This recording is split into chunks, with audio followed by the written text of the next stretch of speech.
Hello student, তো আমি তোমাদের প্রদীপ স্যার তোমাদের আজকে নিয়ে এসেছি নবম শ্রেণী ভৌত বিজ্ঞান। আজকে স্কুল 2, তো এর আগের আমরা স্কুল 1 করে দিয়েছি আমাদের সেকেন্ড সামেটিভ। ঠিক আছে, ভৌত বিজ্ঞান তোমাদের প্রশ্নের অ্যান্সারগুলো আমি করে দেবো। তো দেখো, আমাদের যে স্কুলটা আছে আরামবাগ হাই স্কুল, এই 2 নম্বর স্কুলটা তোমাদের করাবো সেকেন্ড ইউনিট টেস্ট। তো রায় মার্টিনের প্রশ্নবিদ্যার বই থেকে আমরা সলভ করাচ্ছি। তো তোমাদের বইটা নাও আর আমার সঙ্গে প্রশ্নগুলো মিলিয়ে নাও, অ্যান্সারগুলো। তো দেখো, আমাদের প্রথম প্রশ্ন চলে যাবো। তো একের প্রশ্নগুলো দেখো, একের 1 নম্বর প্রশ্নটা আমাদের কী বলছে।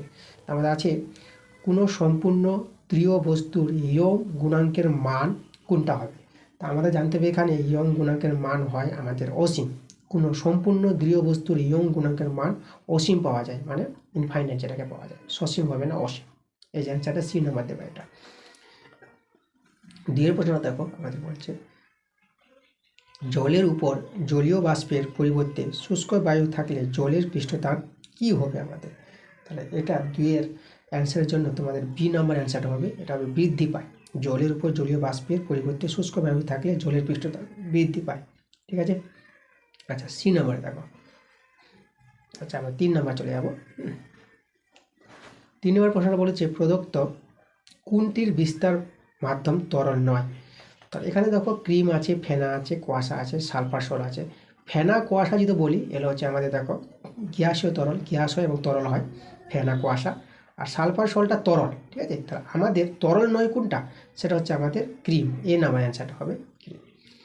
পরের প্রশ্ন দেখো আমাদের কী বলেছে। 4 নম্বর প্রশ্নটা 60 গ্রাম NaOH কে 500 ml জলে দ্রবীভূত করলে দ্রবণের ঘনত্ব কত হবে। তা দেখো, এটা আমাদের ভৌতবিজ্ঞানের অঙ্ক, এটা অঙ্ক তোমরা এইভাবে করবা। তোমাদের অ্যান্সারটা হচ্ছে 4 ডি নম্বর অ্যান্সারটা। দেখো, তোমাদের প্রথমে জানতে হবে যে NaOH এর মোলার ভর কত। তো NaOH এর মোলার ভরটা তোমরা মনে রেখে দেবা 40 গ্রাম পার মোল। জি থেকে গ্রাম, ঠিক আছে, মোল এবং এর মোল 40 গ্রাম পার মোল।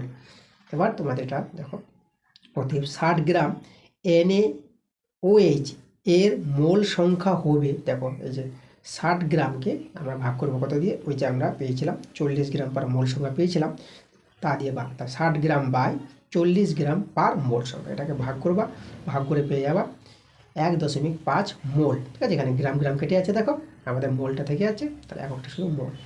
এবার দেখো 500 ml জল বলেছিল আমাদের, 500 মিলিমিটার ml বলতে, তবে 500 মিলিমিটার mlকে আমরা লিটারে করে নেব। তা মিলিমিটার থেকে লিটার যেতে গেলে 1000 দিয়ে ভাগ করতে হবে। দেখো 500 বাই 1000 ভাগ করে আমরা পেয়ে গেছি 0.5 লিটার। এল আছে, এটা লিটার। এবার দেখো আমরা অ্যান্সারটা পেয়ে যাব।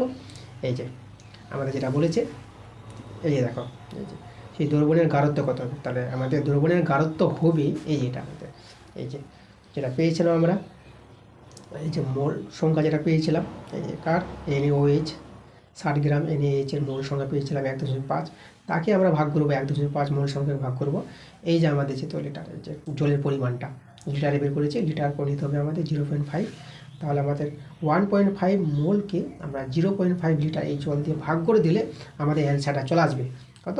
এই যেটা ভাগ করে তোমরা পেয়ে যাবা 3 মোল পার লিটার, তাই না। তাহলে 3 মোল, এটা আমাদের এল আছে পার লিটার। ঠিক আছে, 3 মোল পার লিটার, এটা আমাদের অ্যান্সার।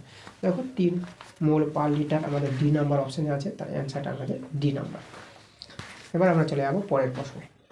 দেখো পরের প্রশ্নটা কী বলেছে, আমাদের বলেছে এখানে এই যে 5 নম্বর প্রশ্নটা, ক্ষারীয় দ্রবণের মিথাইল অরেঞ্জের বর্ণ হলো কীরকম বর্ণ হবে।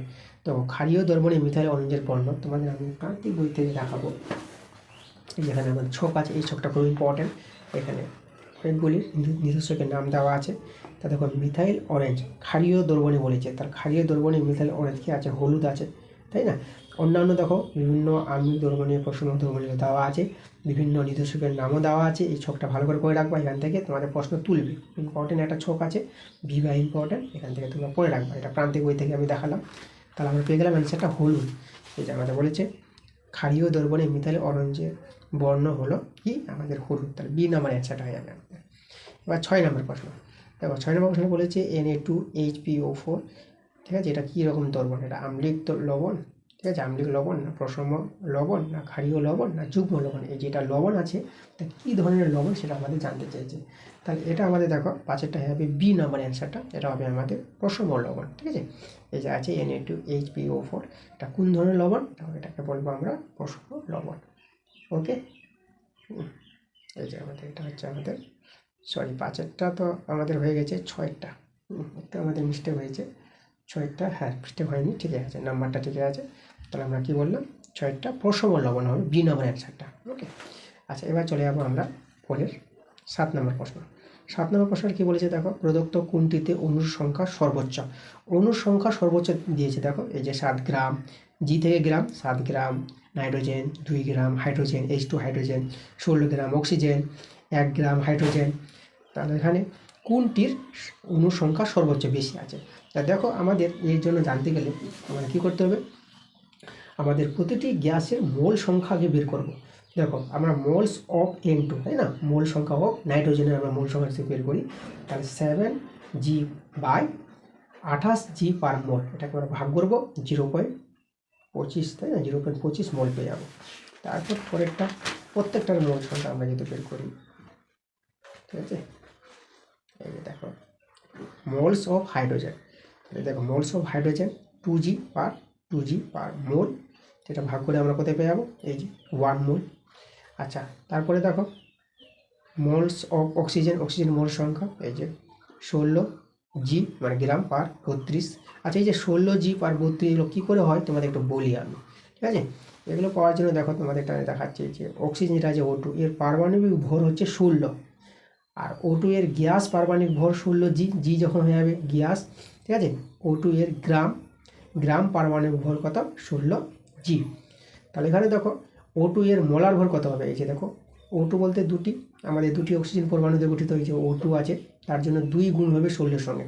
তাহলে O2 এর মোলার ভরটা হয়ে যাবে 16 × 2 মানে 32 গ্রাম পার মোল। তা দেখো এই জন্য আমরা পাচ্ছি, দেখো এই যে এখানে 16 গ্রাম অক্সিজেন, এই যে এখানে বলে দিয়েছে দেখো আমাদেরও, এই যে সিনেমার অক্সিজেন 16 গ্রাম বলেছে, তার 16 গ্রামকে দেখো 16 গ্রামকে আমরা তার কি এই যে মোলার ভর, যেটা অক্সিজেনের মোলার ভর দিয়ে আমরা ভাগ করছি। মোলার ভর আমরা কত পেয়েছিলাম, 32, এই জন্য এই যে 16 গ্রামকে 32 প্রত্যেকের মোলার ভর দিয়ে কিন্তু ভাগ করা হচ্ছে, মোলার ভর। তো মোলার ভর কী করে বের করতে আমি দেখিয়েছিলাম তোমাদের, ঠিক আছে। তাদের পারমাণবিক ভর জানতে হবে, তাই না, পারমাণবিক ভর যদি জানা থাকে তাহলে মোলার ভরটা বের করা যাবে। আচ্ছা তার এই জন্য আমরা 16g/32g পার মোল এটাকে ভাগ করে 0.5 মোল পেয়েছি। এবারে 1 গ্রাম হাইড্রোজেনের ক্ষেত্রে আমরা দেখো একইভাবে এই যে 1 গ্রামকে আমরা 2g পার মোল, ঠিক আছে, এটা দিয়ে আমরা ভাগ করবো 0.5 মোল পেয়ে যাবো। তাহলে এখানে দেখো আমাদের এই যে দেখো এটা আমাদের যেটা বলবো যে অনুসংখ্যা, এবার আমরা দেখবো সর্বোচ্চ অনুসংখ্যা পাওয়ার জন্য প্রত্যেকের মোল সংখ্যার সঙ্গে এই যে 6.022 × 10⁻23 দিয়ে গুণ করতে হবে। তাই যদি আমরা গুণ করি তাহলে এখানে দেখো তো আমাদের সবচেয়ে বড় মোল সংখ্যা কার আছে, এখানে আমাদের দেখো 1 মানে দেখো এটা 1, এটা 0.5 এটাও আমরা পেয়েছি দেখো 0.25। তো বড় সংখ্যাটা আমরা এখানে হাইড্রোজেনে পেয়েছি, ঠিক আছে, এই যে 2 গ্রাম হাইড্রোজেনে, তাহলে এটা 1 মোল। তাহলে 1 মোল দিয়ে গুণ করলে আমাদের বড় পাবো, তাহলে অ্যান্সারটা আমাদের বি নাম্বার চলে আসবে, ঠিক আছে। এই যে আমাদের অ্যান্সারটা যেটা বি নাম্বার আছে, দেখো এই 2 গ্রাম যে হাইড্রোজেন আছে, 2 গ্রাম হাইড্রোজেনে অণুর সংখ্যা এদের মধ্যে সর্বোচ্চ বেশি হবে, কারণ 2 গ্রাম হাইড্রোজেনের মূল সংখ্যা আমরা বড় পেয়েছিলাম, মূল সংখ্যা বেশি হলে পরে তাদের অণুর সংখ্যাও কিন্তু বেশি হবে। তাই অ্যান্সারটা আমাদের বি নাম্বার। তারপরে দেখো পরের প্রশ্নটা 8 নম্বর প্রশ্নটা। 8 নম্বর প্রশ্নটা কী বলেছে দেখো, একই ভরবেগে চলমান দুটি বস্তুর গতিশক্তির অনুপাত 4:1 হলে এদের ভরের অনুপাত কত হবে। দেখো গতিশক্তির অনুপাত কি বলেছে আমাদের, এখানে দেখো একই ভরবেগ সমান বলে দিয়েছে, তাহলে গতিশক্তির অনুপাত দেওয়া আছে। তা আমাদের যেটা সূত্র, এই যে তোমাদের এটা সূত্র জানতে হবে, এই যে কাইনেটিক এনার্জি, তাই যে এটা সরল বেঁধে থাকে, এই যে গতিশক্তি mv², m হচ্ছে মাস, এটা হচ্ছে গতি, ভি হচ্ছে আমাদের গতিবেগ।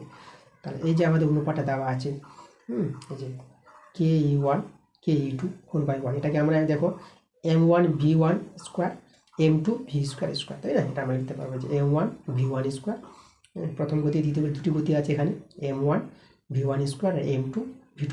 এখানে দেখো এই যে v1 আর v2 সমান, এখানে বলে দিয়েছে আমাদের প্রশ্নে যে একই ভরবেগ, এই যে ভরবেগ v1 এবং v2 সমান, এরা কেটে যাবে, v1 v2 কেটে গেলে আমাদের m1/m2 থেকে যাবে।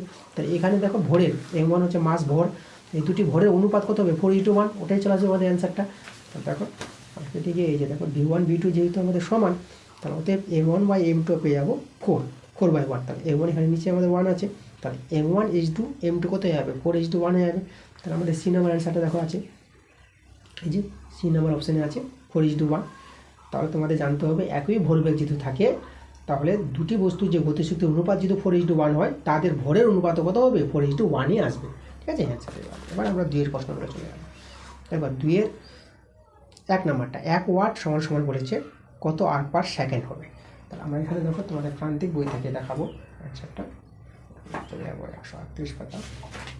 এই যে এখানে আছে দেখো, এই যে 1 ওয়াট সমান সমান 1 জুল পার সেকেন্ড, যেটাকে আমরা এই যে আমাদের এখানে কিসে কত বলেছে, কত আর্গে কত বলেছে, তাহলে আর্গে নিয়ে গেলে তোমরা 10⁻7, এই যে দেখো 10⁻7 আর্গ পার সেকেন্ড। তাহলে এখানে আমাদের অ্যান্সারটা আসবে 10 এর মাথায় 7, 10⁻7 আর্গ পার সেকেন্ড, এটা আমাদের অ্যান্সার হবে।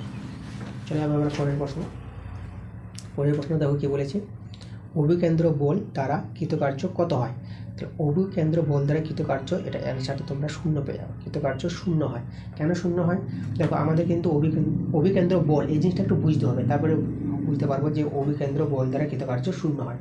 দেখো অভিকেন্দ্র বল হলো সেই বল যা একটি বস্তুতে বৃত্তাকার গতির পথে রাখতে সাহায্য করে। এটি বস্তুর গতির দিকে পরিবর্তন করে, ঠিক আছে, এটি বস্তুর গতির দিক পরিবর্তন করে কিন্তু গতি বাড়ায় না। অভিকেন্দ্র বল সর্বদা বস্তুর গতির দিকে নয়, বরং বস্তুর গতির পরিবর্তন করার জন্য যা শুধুমাত্র দিক পরিবর্তন করে।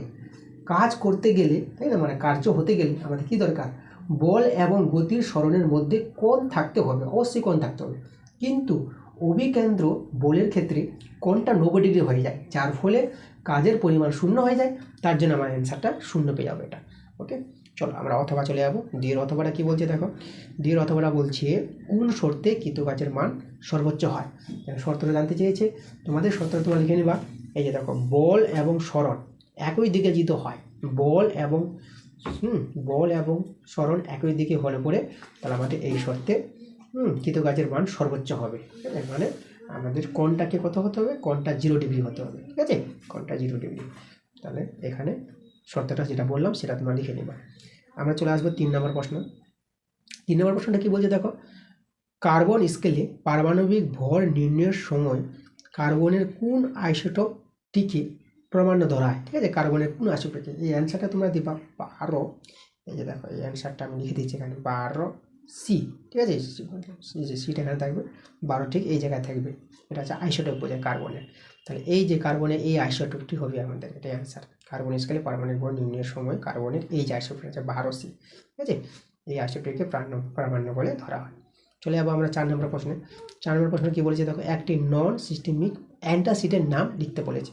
তাহলে তোমাদের একটা লিখতে হবে, এই যে নন সিস্টেমিক অ্যান্টাসিড। দেখো, নন সিস্টেমিক অ্যান্টাসিডের নাম তোমরা লিখে দেবা ম্যাগনেসিয়াম ডাইঅক্সাইড। এই যে নামটা আছে দেখো, নামটা দেখানো ম্যাগনেসিয়াম ডাইঅক্সাইড, এটা লিখবা তোমরা নন সিস্টেমিক অ্যান্টাসিডের নাম। এবার আমরা চলে যাবো রয়্যাল ওয়াটার কি, অথবাটা। 4-এর অথবা প্রশ্নটা দেখো কী বলছে। আচ্ছা, তাহলে দেখো রয়্যাল ওয়াটার কি, এটা আমরা জানবো।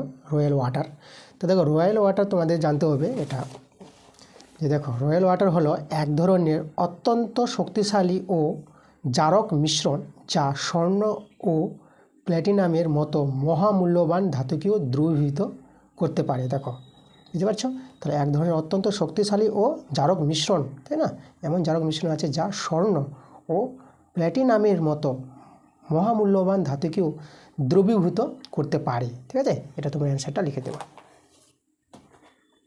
তারপরের প্রশ্নে আমরা চলে যাব। দেখো পরের প্রশ্নটা আমাদের কী বলেছে, 5-এর প্রশ্নটা, উষ্ণতা বৃদ্ধিতে দ্রাব্যতা প্রায় একই থাকে এইরূপ একটি লবণের উদাহরণ চেয়েছে। তাহলে দেখো এই অ্যান্সারটা আমরা কী লিখবো, আমরা এই অ্যান্সারটার জন্য আমাদের করতে হবে, দেখো এই যে তোমার অ্যান্সারটা লিখবা 5 নম্বর প্রশ্ন হবে, তা ক্যালসিয়াম হাইড্রোক্সাইড। ঠিক আছে, যার সংকেতটা আমি লিখে দিয়েছি দেখো CaOH2, ক্যালসিয়াম হাইড্রোক্সাইড। ঠিক আছে, এই যে আমাদের প্রশ্নটা আছে যে এই যে দেখো, উষ্ণতা বৃদ্ধিতে দ্রাব্যতা প্রায় একই থাকে এইরূপ একটি লবণের উদাহরণ হলো ক্যালসিয়াম হাইড্রোক্সাইড CaOH2। ওকে, এটা অ্যান্সার। আচ্ছা, পরের প্রশ্নটায় আমাদের 6 নম্বর প্রশ্ন কী বলছে দেখো, একটি তারের বিকৃতি 0.1 এর 2% হলে, ঠিক আছে, 10 মিটার দীর্ঘ তারের দৈর্ঘ্য পরিবর্তন কত হবে, তাই না। আচ্ছা, তাহলে এখানে দেখো একটি তারের বিকৃতি আমাদের বলে দিয়েছে তাহলে এখানে তোমাদের জানতে হবে যে বিকৃতি যেটা আমরা স্ট্রেন জানি, স্ট্রেন কত 2%। তো 2% বলতে 2/100, 2/100কে তোমরা এভাবে ভেঙে নিতে পারবা 0.02, ঠিক আছে। এবার দেখো এই যে আমাদের বিকৃতি তার সঙ্গে এই যে আমাদের 10 মিটার বলেছে, এটা যদি গুণ করে দিই 0.02 ইন্টু 10 মিটার, তো অ্যান্সারটা কত আসবে আমাদের দেখো 0.2 মিটার। এখানে মিটারকে যদি আমরা সেমি লিখি তাহলে এখানে আমরা মিটার থেকে সেমি করলে 100 দিয়ে গুণ করতে হবে, 100 দিয়ে গুণ করে এটা 20 সেমি পেয়ে যাবা। তোমরা এটাও লিখতে পারো অ্যান্সারে 0.2 মিটার বা 20 সেমি, এই হবে আমাদের অ্যান্সারটা, ঠিক আছে। আচ্ছা, পরের প্রশ্ন, তো এটা আমরা পেয়ে গেলাম কত 20 সেমি অ্যান্সারটা। পরে দেখো 7 নম্বর প্রশ্নটা বলেছে কখন কোনো প্রবাহের প্রবাহ অশান্ত হয়, এটা আমাদের জানতে চেয়েছে। তা দেখো আমাদের প্রবাহের যে প্রবাহ অশান্ত হয় এটা তোমার উত্তরটা লিখবা। এই দেখো যখন গতি খুব বেশি থাকে, ঠিক আছে, যখন গতি খুব বেশি থাকে তখন তখন কোনো প্রবাহের প্রবাহ অশান্ত থাকে। যখন এই যে এখানে অ্যান্সারটা আমি লিখে দিয়েছি, যখন গতি খুব বেশি থাকে তখন এটা হয়, ঠিক আছে। আচ্ছা, জলের আপেক্ষিক, পরের প্রশ্ন এটা হচ্ছে আমাদের সাথের অথবা জলের আপেক্ষিক ঘনত্ব 1 হলে এসআইতে জলের ঘনত্ব কত হবে। তা দেখো এসআইতে জলের ঘনত্ব তোমরা লিখবা, এই যে আমি অ্যান্সারটা এখানে লিখে দিচ্ছি। এসআইতে জলের ঘনত্ব হবে 1000 kilogram per metre cube, metre দিয়ে কিউব দিয়ে দেবো পাওয়ারে 3, এই যে অ্যান্সারটা আমাদের। জলের আপেক্ষিক ঘনত্ব 1 হলে এসআইতে জলের ঘনত্ব কত হবে 1000 কিলোগ্রাম পার মিটার কিউব। ওকে, আচ্ছা, তাহলে এই ছিল আমাদের অবজেক্টিভ প্রশ্নগুলো। বড় প্রশ্নগুলো তোমরা বই থেকে পেয়ে যাবা, আমি অবজেক্টিভ প্রশ্নগুলো করিয়ে দিলাম। তো এই ছিল আমাদের আজকের ক্লাস। তো ক্লাস তোমাদের কীরকম লাগছে, ক্লাস যদি ভালো লাগে ভিডিওগুলো লাইক এবং শেয়ার নিশ্চয়ই করবা, তাহলে তোমাদের পরের ক্লাসটা তাড়াতাড়ি আসবে। তোমরা সবাই ভালো থেকো।